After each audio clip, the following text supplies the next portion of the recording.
at allpointstv.com. And we are very glad to see all of you out there and hope you stay tuned for the next hour from 2 o'clock here in the afternoon to 3 o'clock Eastern Standard Time. And those of you in the other zones, you can pick us up at your leisure on a number of our networks. We're just growing in terms of the number of networks that are carrying the program. And I want to thank Rumble for staying with us at a point in time when we were just kind of like the infants on the New Kids on the Block. I think it's a group called was it New Kids on the Block? Those New Kids on the Block, Backstreet Boys, they're all about yeah. I know there's a singing group out there. We don't try to carry too much of a tune around here. You can do it when you actually get less self-conscious. I've heard you sing pretty well. So yeah, but you can sing. Oh, this it's like yeah. There's some notes now. If it's not really too high of a pitch, I can hit one or two of the notes at the lower level. Anything above middle C, I have a problem. But we're glad to see you out there, and I hope you stay tuned. I want to give a shout out to a couple of people. And I have to just credit. There's a guy that's on my Facebook post. I don't know if he wants me to mention his name or not, but I don't think he'll mind me just saying that he's one of the real standout persons that I have in my feed. His name is, I don't think you'll mind me saying this, Anthony Bittner. And he sends me things that, since I don't get what was formerly called Twitter, I don't get, I think they have the letter X now representing the station that was bought by Elon Musk. And I don't get Twitter, so I don't get the live feed of Tucker Carlson's program. And he'll send me anything that Carson comes out with. I'll find it on my Facebook post because he'll post it on my wall, and I'm able to pick it up on my phone. And I'm interested in anything that Tucker Carlson and John, correct me last week. I wasn't hearing myself saying Carlson, and John was telling me when the program was over. He said, "You keep saying Carson," and that L wasn't coming through. So I'm going to make sure that I get his name straight this time. I didn't do it last week. Tucker Carlson, and that this is one brave. This is a courageous man, and I can see why he has been bouncing around quite a bit in the media. John was saying last week he had worked for a number of years at CNN. That's hard to believe, given CNN was different at that time than it is now. Another thing is too, Tucker Carlson has got a lot in common with a local broadcaster, Dave Bondi. I forget what channel he used to be with the local one, but now he broke off and is doing his own independent news service. And he's trying to cover it more fair and honest, like they're supposed to be, and not so partisan. And he's taking a lot of flack for that. So if anybody's in the area, or even if they're not, Dave Bondi, DAVEBONDY, find out where he's at, follow him. There's a charge, but it's like you get so much per year. It's really not that much of a money. I'd do it. And he's really a decent man. He's trying to stand up for the principles of journalism. That all journalists should have been, John, what do you think he's making over? What do you think Tucker Carlson is making over at formerly known, the station known as Twitter? He was high salaried at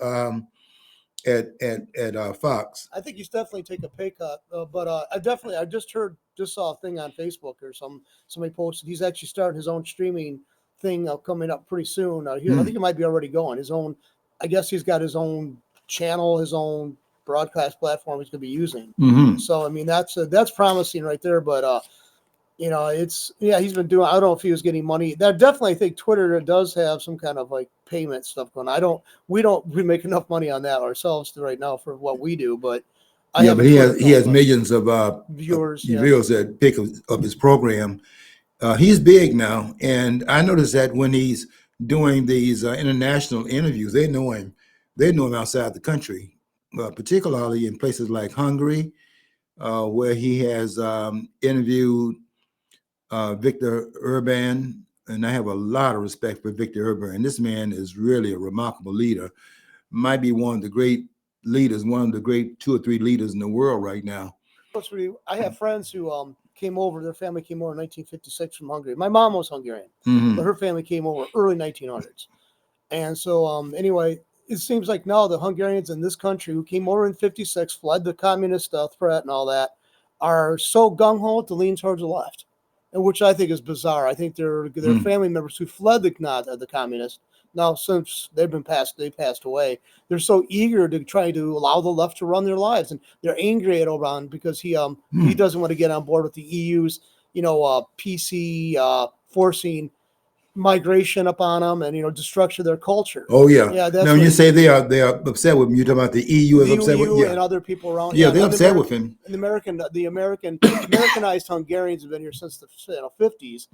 They were born here though. Their family came over here in 56. They were born something. I've known. I mean, my mom always said there was issues between the two groups because the newer group that came over in 56 were definitely had different expectations than when we came over here, we wanted my great grandparents came over in 1900, 1890s, and so and they came over and wanted to be Americans. Well, the other group they didn't want to get away from the communists, but now their grandchildren are not paying attention. These guys are advocating for the stuff your grandparents fled from. But, it doesn't make any sense. Yeah, one of the things I have to, I'm thinking about how in one of Thomas Sowell's books. I think it's the one called Barbarism. It's Barbarians at the Gate, something like that. And one of the points that the great Thomas Sowell makes is that every generation is called upon to pull the civilization back from barbarism. And we're never more than one generation removed from barbarism, so that if anyone drops a ball, let us say if any of the adults fail to look back and bring up the next generation, then that could be problematical because every generation has got to, in fact, do its work. And that is also remindful of what was that other this other writer who was saying that this is what Paul Robeson was saying, as a matter of fact, to Harry Belafonte. Paul Robeson was one of those Eric Hoffa types, the true believer. And, we all thought this. It's like, when you're coming up, you're idealistic, you think you can change the world, and you think you have more impact than what you have, only later to find out through experience that you might have changed a few hearts and minds, but changing the world, that's a very big phenomenon that you're tackling. But Harry Belafonte sat at the feet of the great Paul Robeson, and Paul Robeson was so committed during this time back in the 50s, during the McCarthy period, that he was risking everything because he was that true believer that thought he was making a greater impression. And being an international iconic figure as he was, able to speak a number of languages and sing in a number of those languages, he was, bringing people together from all cultures and backgrounds. And so it always looked that way when you're young, that you're really moving the needle, and you don't see the hand that's taking that same needle and moving it back, and you're moving it and they're moving it. And by the end of the journey, you find out that the progress that you may have thought was being made was very minimum in terms of how much progress has got to be made in order to make a lasting impression on how things are going to go in the future. But Harry Belafonte was sitting at the feet of Paul Robeson, and he asked Paul Robeson, he said, Paul, you risked, as an artist, you risked everything. You lost your career, and you lost all your possessions, and he was really at that point somewhat of a pauper. And Paul Robeson told Harry Belafonte, he said that if I had to do it all over again, knowing where it has ended up, I would still do the same thing over again. But here's one thing I didn't know. What I didn't realize at that time was that every generation has to rise up and save itself, that it is not going to be the generation that comes before a generation that will do the work, where then the work of the next generation doesn't have to be done, because all the work was done preceding its comeuppance into his own space. And that's what I found out. You'd be surprised of what my thinking was back in the uh, early 70s. I would say around 72, 73. And I thought that the work that had been done by King and some of the others, the beloved community kind of idea, I really thought we were picking up that mantle that had been dropped when King on his mountaintop on the 3rd of April, and then was blasted from that mountain in a figurative sense on the next day on the back of the Lorraine Hotel in Memphis, Tennessee, April the 4th. And I remember it so well, and the shock of that, and just thinking that we had to continue the movement toward what looked like we were bringing about the beloved community. And it was just a big setback, but we were determined to carry on anyway. And some thought that was what Jesse Jackson was doing when Jesse Jackson took his hand and rubbed it in King's blood and put it on the shirt. And Andy Young thought that this was an example of Jesse making the commitment to Jesse Jackson making the commitment to continue the move in the same direction King was moving in. Of course, they didn't know the opportunistic kind of person that Jesse Jackson proved to be. But there were some of us that really were committed to the Keynesian idea. I may not get there with you, but I want you to know tonight that we as a people get to the promised land. And a lot of persons were willing to make that sacrificial effort, and was able to were willing to make the total commitment. Because you're young and you don't really think of yourself of having the mortality that you feel you have later on. As you get closer to the end of the journey in your life, you become a little bit more realistic, and you try to make every day count. And because the days that you have in front of you are not the same number of days you have in back of you, and and everybody realizes that. And so, but at that point, you have a certain amount of you're willing to commit everything, but your sense of invincibility because of your age, that it's way down. You think of it way down the line, but you're willing to commit yourself to maybe that possibility doesn't play out that way because you're so firm in your belief that what you're doing is right, and there's something worth standing up for. And if it costs whatever it costs, then that's the cost you're willing to pay for it.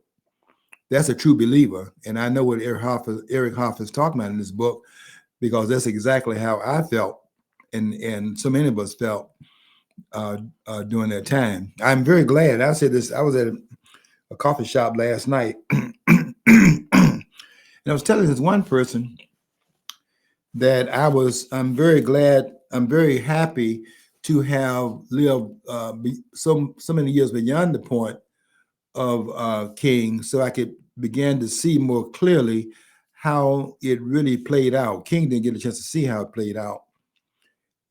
In 68, King was struck down April the 4th of that year. But King said the night before that he said, I may not get there with you, but I want you to know tonight that we as a people will get to the promised land.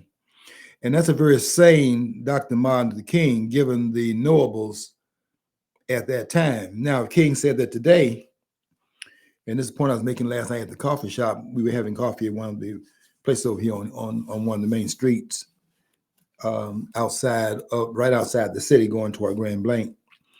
And I was saying that if King were around today, and if he made that same speech today, all these years later that he made in 1968, that king is no longer the same king, SANE, the same king, the king that made the statement. I may not get there with you, but I want you to know tonight that we as a people will get to the promised land.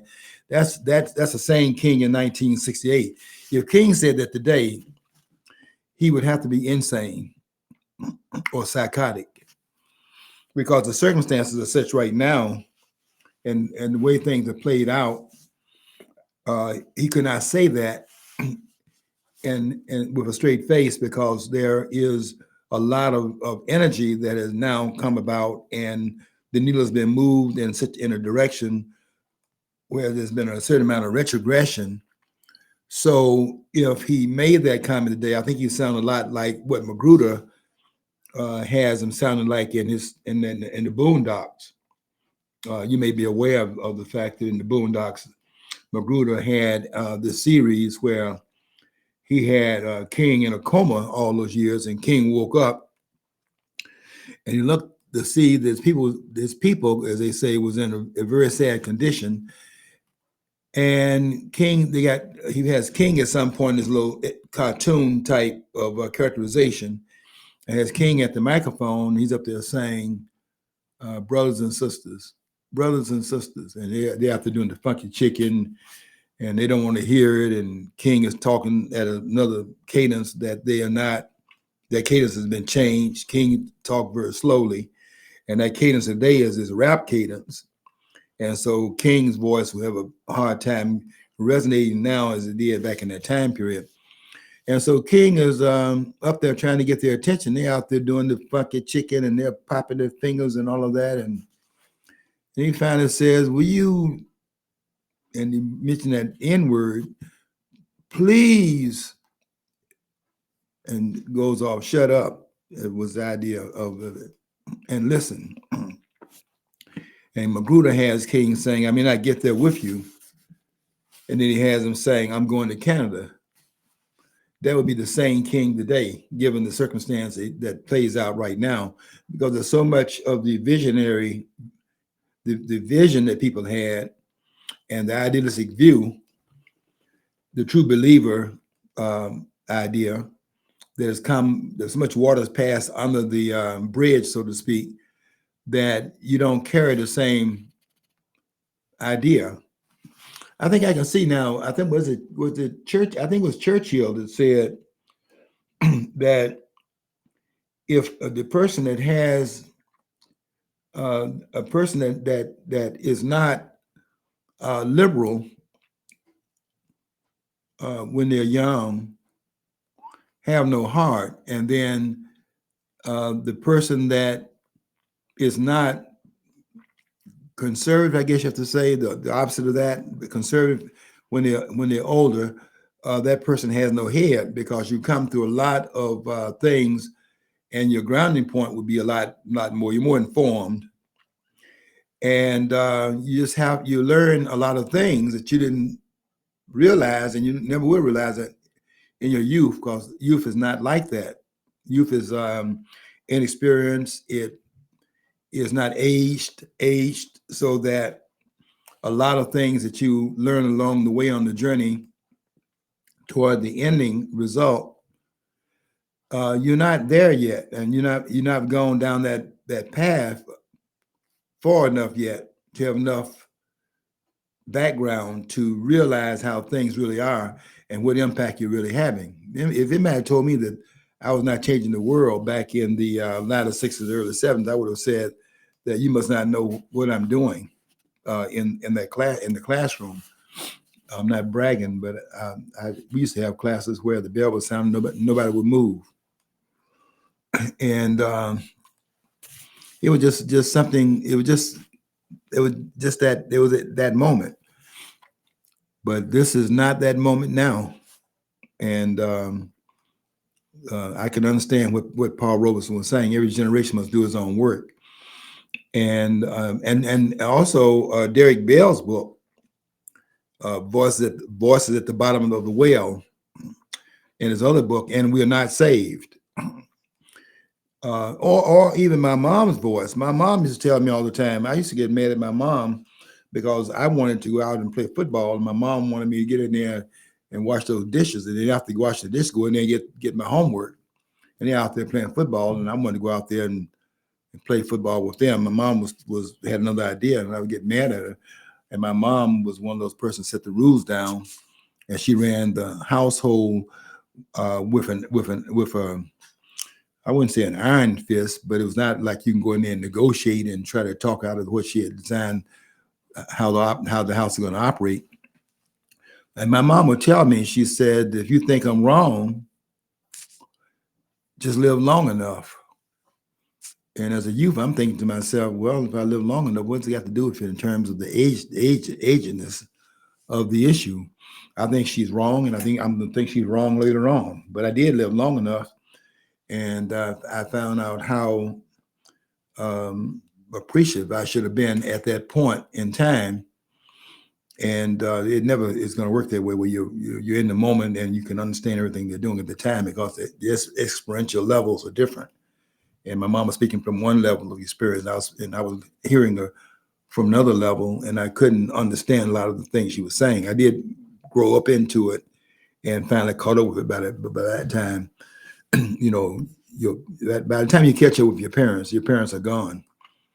But I think about it all the time, and I definitely understand that your vision changes because you now can see. So I'm not as idealistic as I was then. I'm more pragmatic now. But in terms of, in other words, you learn to fight smarter, and you're not willing to do the kamikaze things you're willing to do when you're young. It's amazing, quite frankly. Sometimes I think I had a guardian angel in a way, because somebody had been looking out for me, because for me to be here in 2023 is really quite amazing, based on the way I was carrying myself back in the time period. Because whatever would have happened. I was willing to allow that to be the sacrifice I was willing to make. And I do remember a lot of times I remember telling one person, it's a time for martyrs. And I was saying, and he was saying, well, if you take all the chances, what kind of man would they make out of me? Because we were talking about some things that were going on inside the administration at that point. And I told him that they want to have a meeting with me, and I'm going to let them know very quickly, very early, that they do not want to meet with me. And I said, now you stand where you've been standing, as far as where you're standing, and what I'm going to do is I'm going to go up one side of them and down the other. And by the time I get through with them, they're going to want to ask you, what was he talking about? And I said, when they do that, then you just simply say things you have to say here, but I'm going to have to be the bad guy. And I remember he asked me, he was assistant principal, asked me, well, if you do all of that and take all the chances, what kind of man would that make of me? And then I told him, I said, well, that's beside the point. It's a time for martyrs. That's kind of, it's the kind of, that's the kind of, you'd be surprised at how dumb, I mean, idealistic, but how dumb that is, that you want to show your commitment. The idea was you sacrifice yourself for the people. And I'm so away from that idea right now. This idea, I was telling a guy the other day, a Muslim guy that I was talking to, and he was chastising, and you Uncle Remus kind of thing now. And I was saying to him, why do you demand martyrdom of your leaders? Malcolm X, Martin Luther King, Medgar Evers, so many others you can name. And those that died in the fight for a better America. King was saying, I have a dream that's deeply embedded in the American dream. and all that martyrdom, all that blood that was shed, all the people who died. And I was saying this young upstart who think that generation that went before didn't do anything because they did, and why are they having the problem they're having right now? That's the way I thought about it when I was coming up. And I remember my dad taking me down one of the streets in Birmingham. And he stopped somebody on the street that he knew because he had moved to Detroit, but they all knew him. And he stopped one guy on the street and said, talked about how they had dealt with Bull Connor in Birmingham. And they did, and my dad did that to show me that here I am up here making an accusation as if they had not done anything. The generation went before us had not done anything, and we were all of that, and they were nothing. And poo-poo your effort, and this is what you should have been doing. And we're trying to lecture to them from our youth and misunderstanding, and thinking that they had dropped the ball because the problem was that they were dealing with still here, and they had not moved the needle. They did move the needle.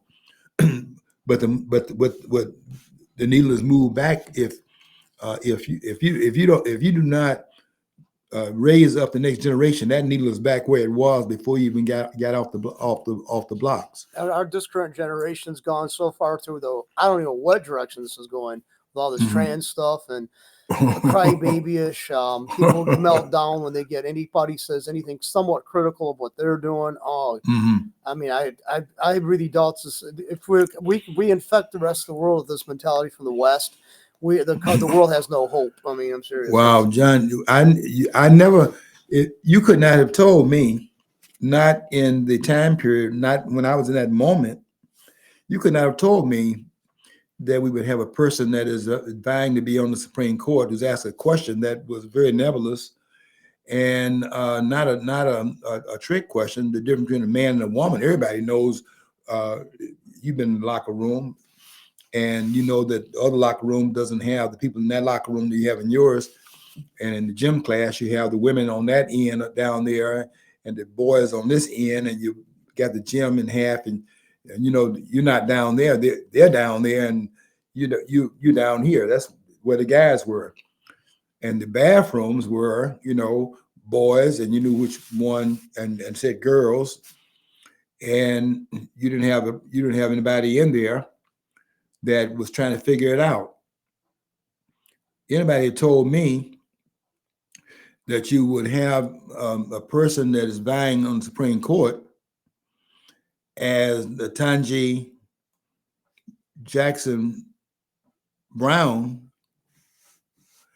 and you're going to tell me that they can ask a question as Marsha Blackburn asked, just wanted to find out what she was with it, and ask her what is your definition of a woman?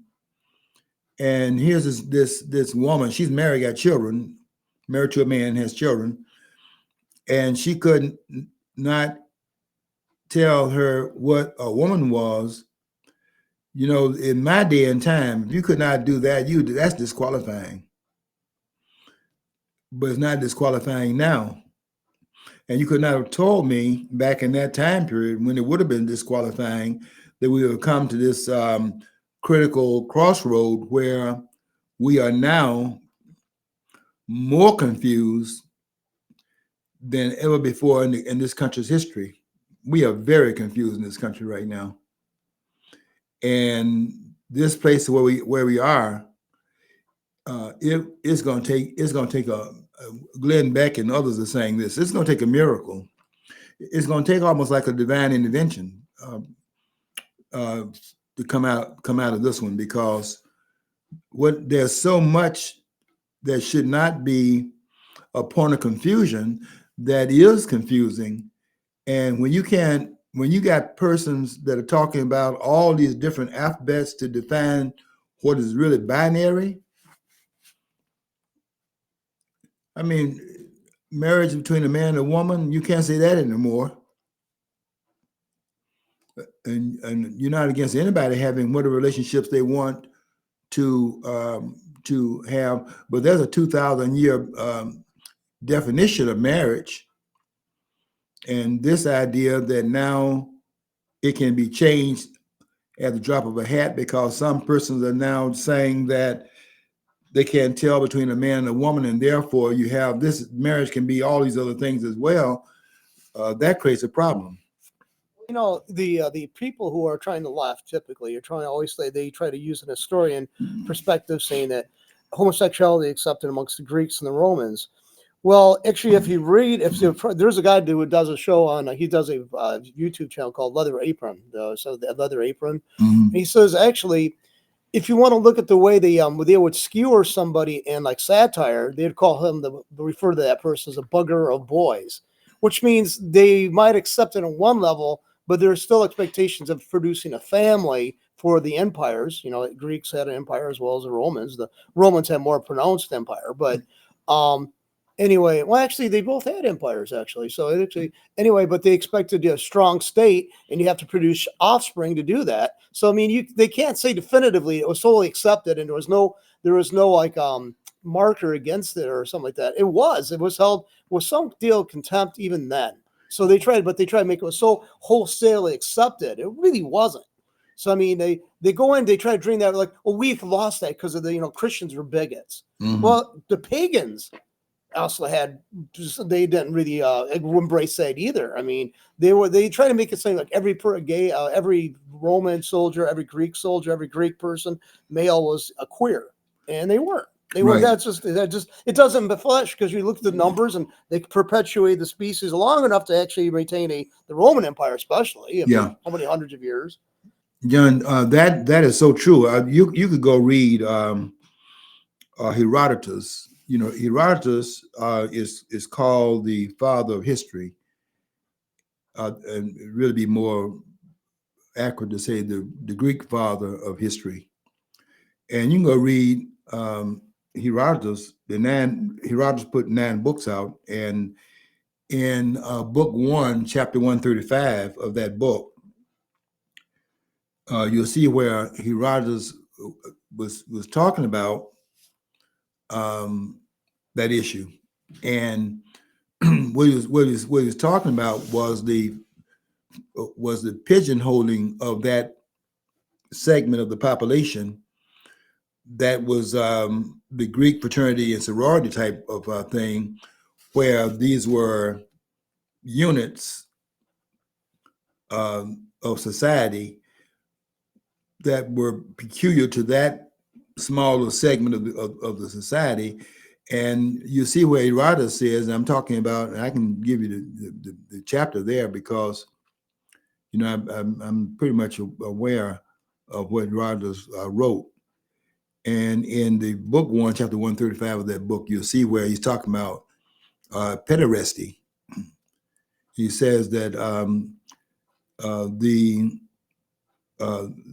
the Persians have learned from different groups, and it says from the Egyptians, they've learned to wear the military breastplate for their wars. And it says that from the Greeks, they've learned pederasty. And pederasty means that they learn to lie with boys, to lie, L-I-E, to lay with boys. And so you can't have Sparta and Athens in the Peloponnesian War and that fighting going on. If everybody's out there with a problem, if there was a feminization of society, because war is very masculine, that is a very masculine activity where you're looking for dominance. And so, I mean, the Spartans over here and need to change their name, and then if they're not going to start playing better football. They're not in the Final Four, but it's a glad. If you're a gladiator, that the Spartans are their name. The idea of the Spartans are these are gladiators, and these are warriors here. And that Peloponnesian War, 476, that time period, you could see here they're talking about, masculinity, but there is a segment, and there's a segment in this society also. You could go. I've been in 17, 18 countries now, 18 countries now in Africa, and I just watch. I see certain things that are covert, where there is a um, more clandestine type of thing. Nobody is out here announcing it on television. It's not talked about in polite society, but I see evidences of certain little quirks in the culture. But that's like a side piece that is over here. It's not central and mainstream in the culture. But I see it everywhere I've been in each of the 18 countries that I've been in Africa, and I've seen a lot of their men. I shouldn't say this, but I see a lot of the men that men have to provide for their family to feel that masculine, that have that masculine impulse brought forward. And there are some cultures I've been in. Guinea-Bissau was one where the men have a little more of a high pitched voice.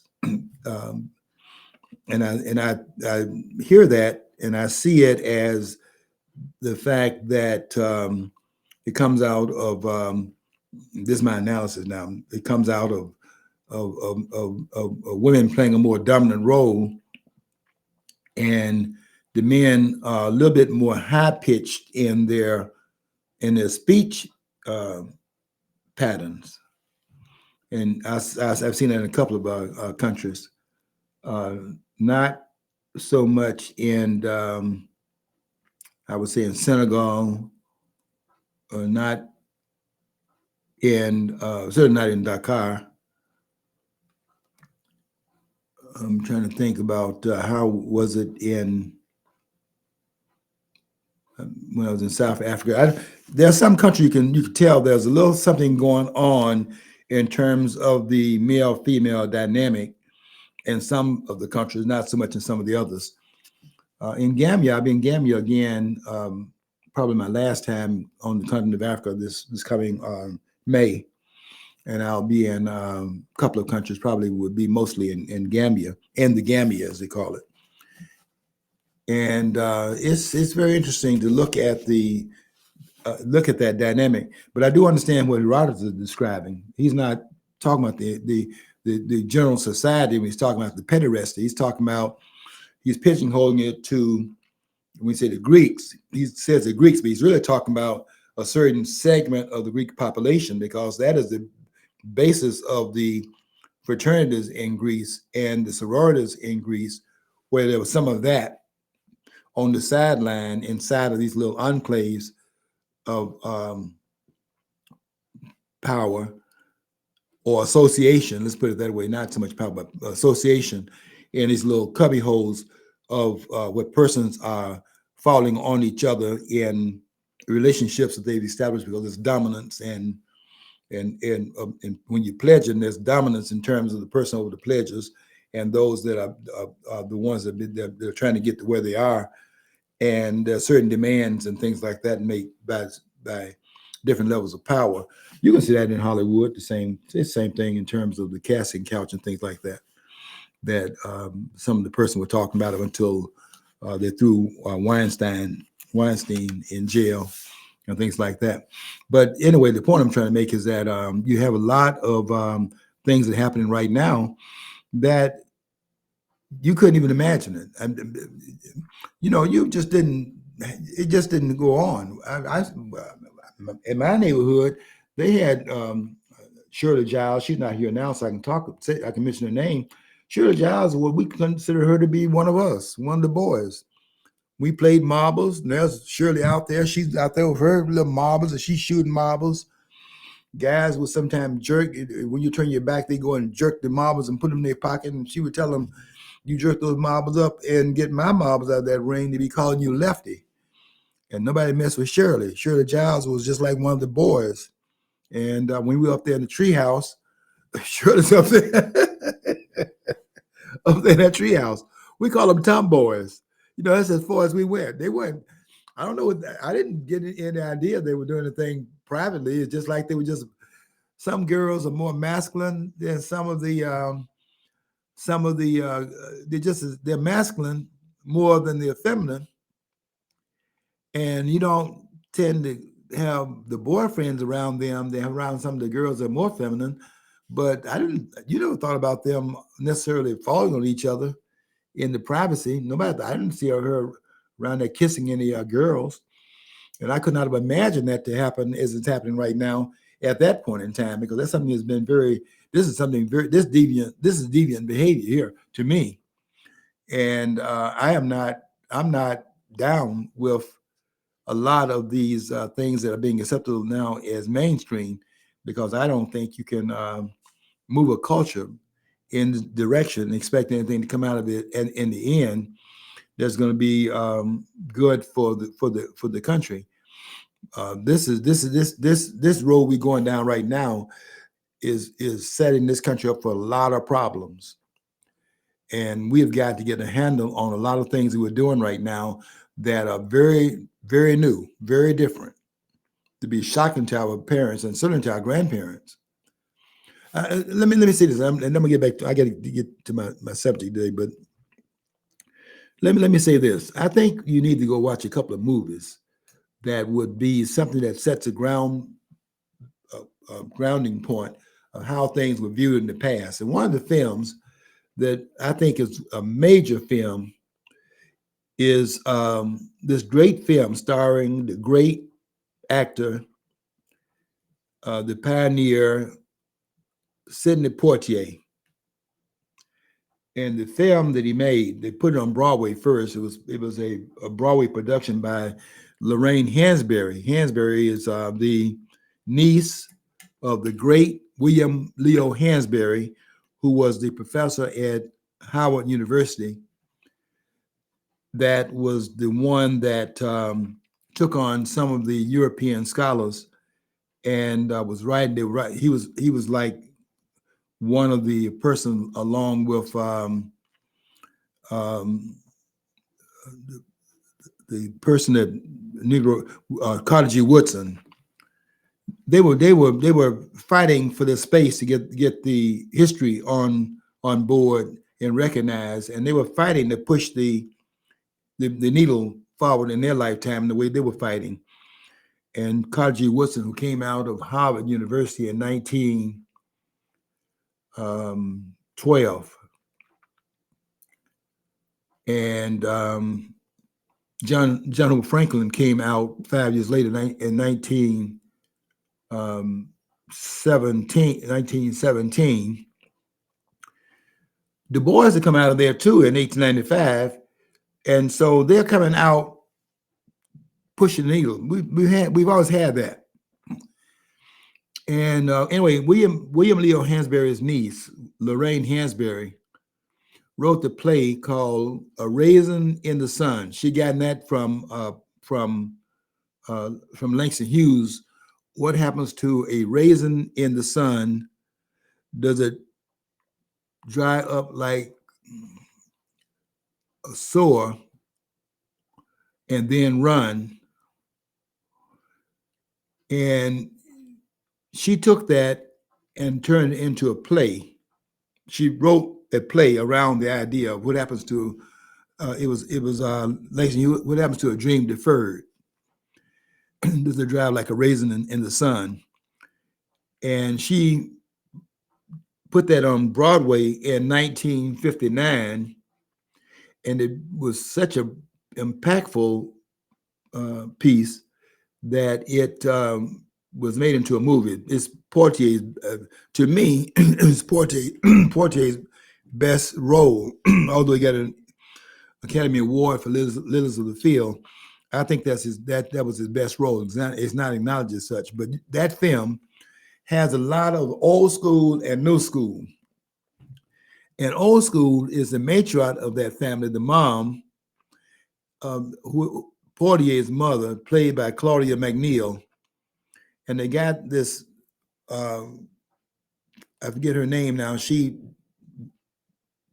died prematurely. but she plays Portier's sister in that film, and she's a little bit more wayward, and both her children were in their own way very, very strong-minded. And in one film, one part of it, she says to mom, I'm just so sick and tired of God getting all the credit.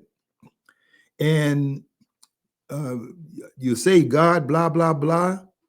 And there's a mom, she's not well educated back in the time period when you couldn't go to school and things like that. And she can't understand what her daughter is saying because of the generational difference between where she is with her thoughts and her daughter now saying things that she cannot believe that. That's not what she taught her coming up. And she says, I'm just so sick of hearing about God.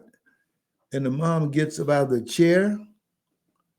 She walks over there and slaps her.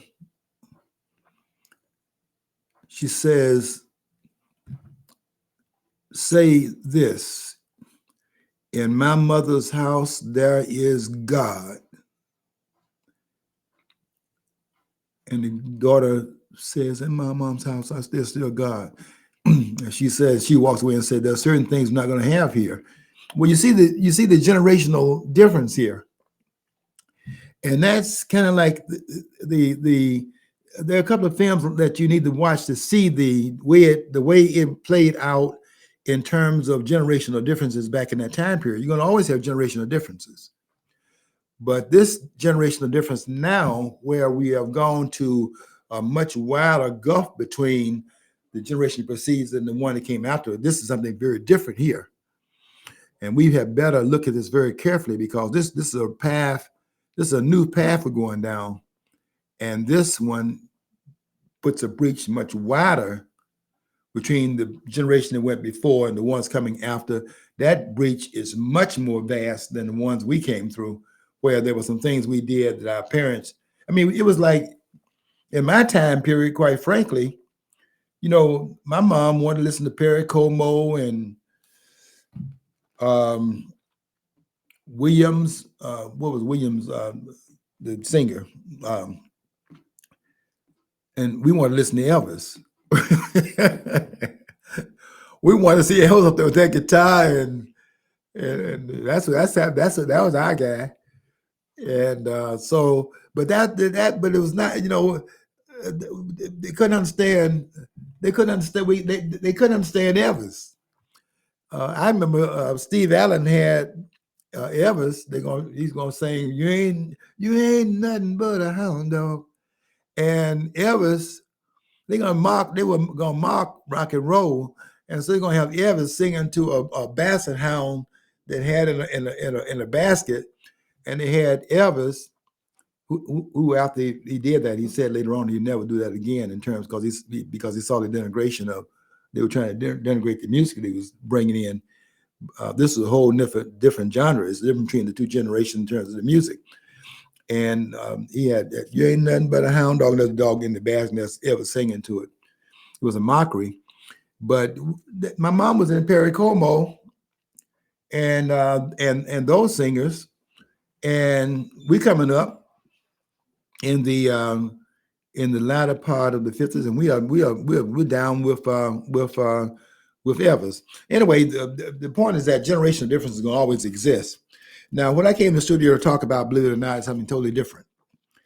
I came here to talk about, because I want to get this straight in terms of what's happening now in this country between Donald Trump and those who are his persecutors. I can't call them prosecutors. These are persecutors of Donald Trump. Letitia James. These are rogues using the rule of law, the non-rule of law, in order to go after someone with whom they disagree with politically. And Letitia James is in that mix.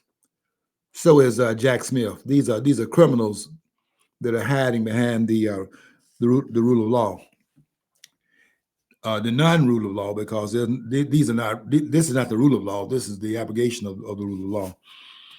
And I was going to make I came here to the studio to make a parallel between what's happened to Donald Trump and what happened to Richard Nixon, who was the vice president under Dwight D. Eisenhower when Eisenhower stepped down from the presidency in 1961.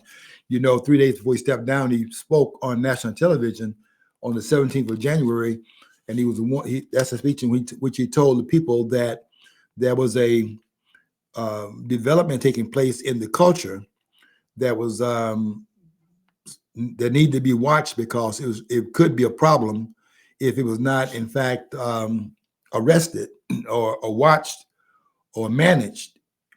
And he mentioned the military industrial complex. He said that in 1961, and 2 years later, Kennedy is assassinated. What I did when that happened? I had remembered what Eisenhower had said, and when Kennedy was assassinated, I wanted to go and listen to what Eisenhower said, and I thought what he said very, very interesting. Nobody seemed to have paid any attention to it, but here's what he stated. He said, "The American people are not going to be stampeded." This is what Eisenhower said after the assassination of John F. Kennedy. And I knew he was not talking about Lee Harvey Oswald. Well, Oswald at that point was dead himself. He had died 2 days after Kennedy was murdered, and Jack Ruby had killed Oswald. So when Eisenhower made that comment, to me it pricked my thinking about, well, what is he referring to? Kennedy was assassinated. They say John Kennedy was assassinated by Lee Harvey Oswald. Oswald was murdered by a single shooter. His name was Jack Ruby. Case was closed, and we got all the evidence on the table that we need to understand what happened in Dallas. Only that's not what Eisenhower was talking about. He said that the American people are not going to be stampeded. And then that speech he gave on the 17th of January, 1961, was saying something about what we now call the deep state and things of that sort. See, there's a gulf between, we didn't have, when I was coming up in the 50s, I was born in 44. When I was coming in the 50s, we were a very conservative country at that point, very conservative country. We had just gotten through with World War II, and we had fought against communism. I gave a speech in 8th grade that was written out for me by the teacher, but I gave a speech on, I didn't understand it, but it was on what it was called fascist communism. And in 8th grade, in my graduation from 8th grade going to high school, I gave that speech. I didn't understand this the wording, but it had in it fascist communism, and that's the kind of schooling that we had back in that time period. We were carrying a very conservative agenda in those schools, nothing like it is today.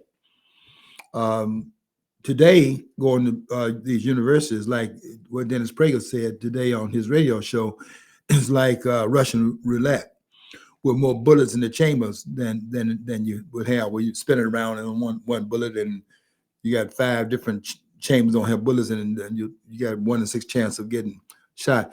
He's saying now going to college is like Russian roulette, but they got more bullets in the chambers because there's more of this orchestration of difference between the generation now and the one before it, and it's such a vast gulf between the two that this is not your Sunday school and church difference. Sunday school at this hour, church in next hour, is quantifiably a different place in the space of the day than it was back in that time period. And this gulf between the younger people and the elderly people is hard to imagine that it could have changed this much. And what one guy said on Facebook said it happened, and it's hard to imagine it happened so quickly, but it's been going on for a while. The rumblings underneath the surface, if you can read it.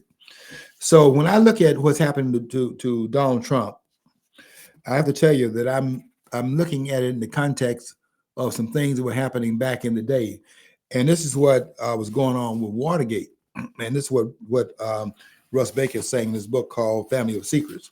I want to read just a couple of lines here in Baker's book, and this is the setup, called the setup, Downing Nixon, Part 1.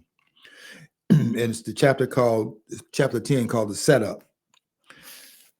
That Nixon would actually have been the victim of Watergate and not the perpetrator would not sit well with many, especially those with a professional stake in Nixon's guilt. Yet 3 of the most thoroughly reported books on Watergate from the past 3 decades have come to the same conclusion, quote, that Nixon and or his aides were indeed set up. Each of these books takes a completely different approach, focuses on different aspects, and relies on essentially different sets of facts and sources.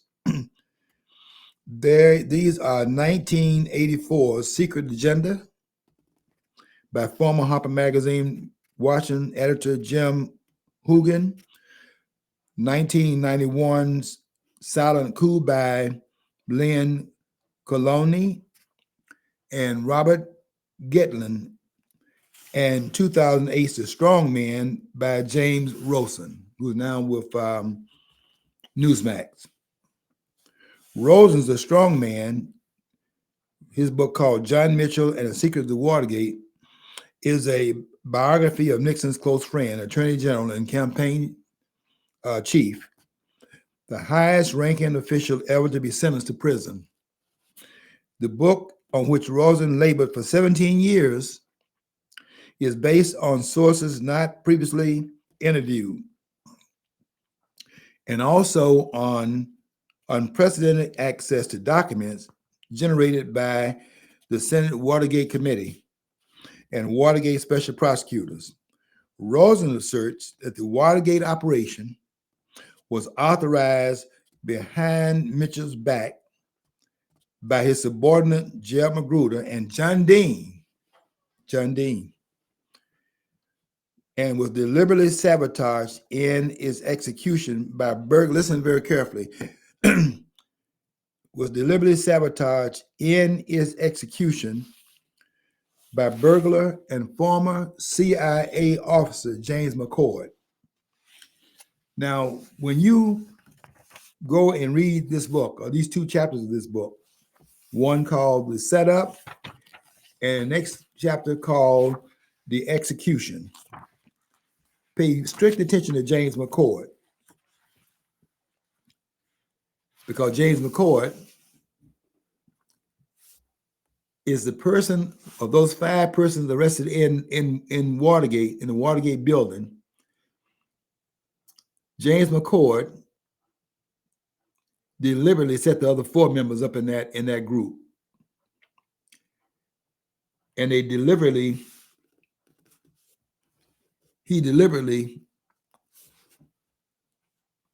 taped that door.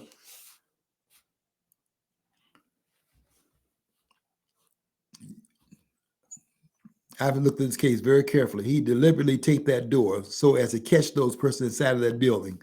The guy named Willis, who was under security that night, came down the hallway and saw the tape on the door, which was, the tape was vertical, just to keep the latch from sounding when you close the door.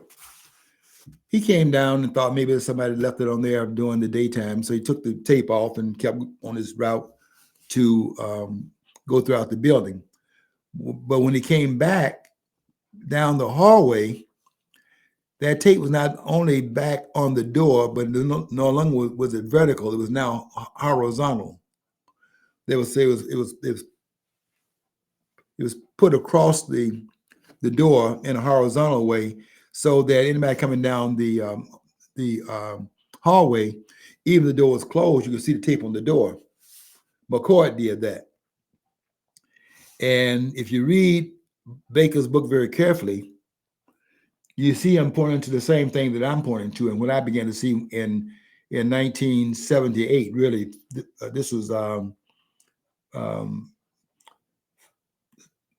4 years after Nixon had been forced to resign. Nixon was forced to resign in 1974 after being elected by the largest number of votes in 1972. And people don't know this, but Nixon was reelected by a larger margin of votes than any president in American history. A 17 million vote differential between his vote and George McGovern's vote. That's why you can't push this stuff by means that you get 12 million more votes in 2020 than you did in 2016 in Trump's case, 12 million more votes, and then lose, but 4 years earlier had 12 million fewer votes, 63 million votes, and won, but get 12 million votes in 2020 and get 75, which is 75 million votes, and then lose, but got a 12 million vote gain. Anybody that has a brain can see that the votes must come from somewhere, and to pick up 12 million votes, that's tremendous. That's tremendous satisfaction with an incumbent president whose numbers very seldom go up. And Trump's numbers went up by 12 million. Nixon's numbers have gone up by 7. His vote margin between him and the person he ran against, who was George McGovern, there was 17 million votes between Nixon and George McGovern.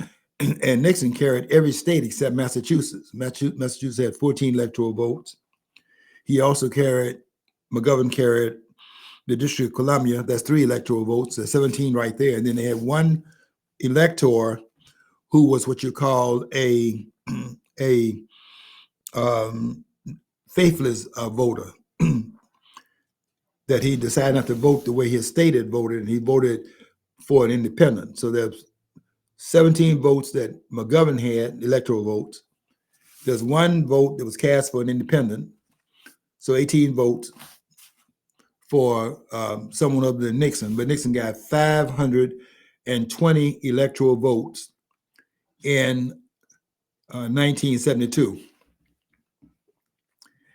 For him to be forced out of office 2 years later, it didn't resonate too much and raise too many eyebrows at that point, because the country was very starry-eyed, and we had not seen this vast chasm between the generations then that we see now, and we were not as cynical, is the word I'm looking for. We were not as cynical then as we are now. We've become very cynical now. And nobody thought a lot about it. It looked like Nixon was a crook, and that was the end of the story, and so on and so forth, until you start reading the documentation. And as I began to read this documentation back in that time period, and the first book I read about it really was a book written by one of the president's men called H.R. Haldeman. I read his book in 78 called The Ends of Power. And that stirred a tremendous amount of interest in what really had happened. And then from that, I went back into the Kennedy assassination and began to study that. And I think I'm one of the persons that has I have a very good understanding of what happened in Dallas, and what happened in Dallas, not what they said happened in Dallas. I consider the Warren Commission report to be a work of fiction.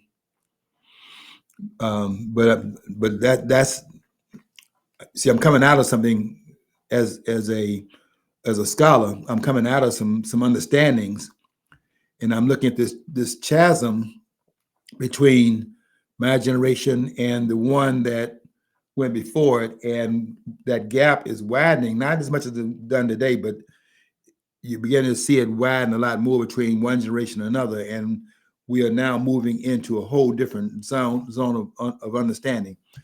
And today, it has gotten to the point now that you can't even tell that the generation went before it could have produced what we're seeing now, because it's so different between that generation and the one that is standing up in the aftermath of the one that preceded it.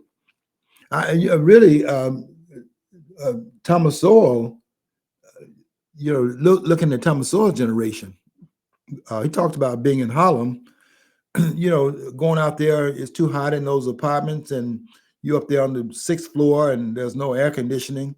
You take your mattress and put it up there on the out there on the fire escape. Sleep out, put the mattress out there on the fire escape. Ain't nobody running up there while you're sleeping and trying to find out and get in your apartment at that point. Do that. Try to do that now. That's what I'm talking about. The gap is wide. And he's back there in the 19. He's describing the 1930s, and that's what my dad would tell me. He said, I lived at a time. He said that you didn't have to lock your door. He said now that you're living in a time when you need not lock your door. It doesn't matter if you lock your door, not just kick your door in. That's the chasm, and exponentially has gotten worse over time. But I look at Letitia James, and I look at what's happened to Donald Trump, and I go through the Watergate to see that this is a tumbling effect. It's gotten worse. If it had been stopped at that point, we would never gotten to this point here. But now we are critical mass in this country. And there are parallels between what happened to Richard Nixon, who faced a coup d'etat, and I am convinced that there was a coup d'etat in 2020, and that you cannot win 82 million votes by campaigning in your basement. That cannot be done. See, I don't have to go talk about the machines. That's the mistake that what's the latest name that was Trump's attorney? Brilliant woman, but she made some egregious errors in terms of blaming the inequities of the 2020 election on the machinery and got sued for it. And that's also my pillow guy got sued. You make these comments out there that you cannot put that on machines. And this guy that operates and sells and rents those out, it hurt his business, and he sued them for it. And they're paying a big price for making the statement that it's blamed on the machine. It's not blaming the machine, not the fault. You put in the machines, you get what you put in the machines out. The question is what was fed into the machines, and what was that about? It was about the fact that they were doing things where they gotten better at it from 1974 when Nixon's administration was overthrown in a coup d'etat. There's no doubt about that. There was a coup d'etat in 1974 when Richard Nixon was overthrown, and it is absolutely amazing how well and meticulously it was organized and set up. Because if you don't have Howard Baker and some of the others on TV, along with the judge, they call him the country judge, from where was he from? I think he was from Georgia. Was he from Georgia? They put that on TV over a course of 2 years, and they made it so that Watergate had become such a national point of focus. I mean, you were riveted to the TV set every day watching the Urban Committee, and they were putting Nixon's tapes up there, and you couldn't come behind that and then be a supporter of Nixon. And what they were doing is working on the Senate, because the vote in the House you're going to get a majority vote, but getting that 2/3 vote would be a much more difficult proposition, because you got 2/3 vote in the Senate in order to bring about conviction and removed from office. And that means you got to have a lot of Republicans that will vote against the Republican president to get him out of office. And that's very difficult to do. But if you can make it too hot for anyone to come and support Nixon, then that coup d'etat can occur through the impeachment process. Now, I got to say this. What everybody's missing, including, and I brought a book, a person I have a lot of respect for, Judge Andrew Napolitano. His first book was called Constitutional Chaos. It's the first book that Napolitano put out. The next book after that, this book came out, this is called Constitutional Chaos. He put another book out called The Constitution in Exile, which is a much better book, and it doesn't make some of the errors that he makes in this book right here. Napolitano makes some he doesn't seem to understand. Maybe I'll read it next week. He makes some comments about impeachment is not accurate, but his constitutional crisis, and the Constitution not in crisis, by the way. It's not the Constitution in crisis. The crisis is that nobody's following the document anymore. They've just simply, abandoned the document. I'm contending here that nothing that they're doing with Trump is legal because nothing they're doing is constitutional. I don't think you can actually bring a president to trial for what he did as president if you do not go through the impeachment process is spelled out in Article 1, Section 3, Clause 7 of the Constitution. In fact, I would tell all the scholars this, that you have to understand the Constitution in order to understand how egregious it is for them to be putting this man on trial. And I was glad to see that Donald Trump did not show up today because he's already told them everything. I've already said everything I can say on this case. And the case, by the way, that's brought by Letitia James is that he put down a larger, vast number, more expensive number of dollar figure on his real estate to get more favorable treatment from the bank than he would have gotten otherwise. And I don't know if that's true or not, but they're claiming that he overvalued his property. And therefore, they're trying to say then that assertion of how much value of the property was and much lower than what he said, that they are now trying to prosecute him and take his property from him, $250 million. They're trying to charge him in New York. All this behavior is unconstitutional. The idea that he was part of a insurrection on the 6th of January, all of that is ill-advised and unconstitutional, because the Constitution requires through Article 1, Section 3, Clause 7. I'm saying this singularly, and there's no scholar in this country that's qualified to come behind me and say anything different. They don't even know this part of the document because they have not studied it. They don't have the training that I have. But in the Constitution, Article 1, Section 3, Clause 7, you have to keep in mind here that it takes the hedge by going through the impeachment process and bringing about conviction on the Article 2, Section 4, which is these people are confused about Article 2, Section 4. Article 2, Section 4 says the president and vice president, all civil officers of the United States shall be removed from office upon impeachment for and conviction of treason, bribery, and other high crimes and misdemeanors. Now, that's Article 2, Section 4. But Article 1, Section 3, Clause 7 says that after you have brought about impeachment and conviction, then the president can be brought up on charges beyond that point, which would be a criminal case. Now, the implication of that is that you have to, first of all, remove the hedges from around the separation that has occurred in Articles 1, 2, and 3. And then after you remove the barriers, because each of the three corridors of power are co-equal to the other two corridors. So each branch is a co-equal branch. And the other, so that the president is one of the three branches and is co-equal to the other two. Neither one has a hedge over the other. You have to remove the hedge from around it then because of the separation of power. And what happens in Article 1, Section 3, Clause 7 is that it allows, first of all, the president to be impeached and convicted, and that removes the hedge and the separation, and therefore the president can thereupon, in the aftermath of that, be tried in a court of law after the hedge has been removed and the separation has been pushed to the side, so to speak.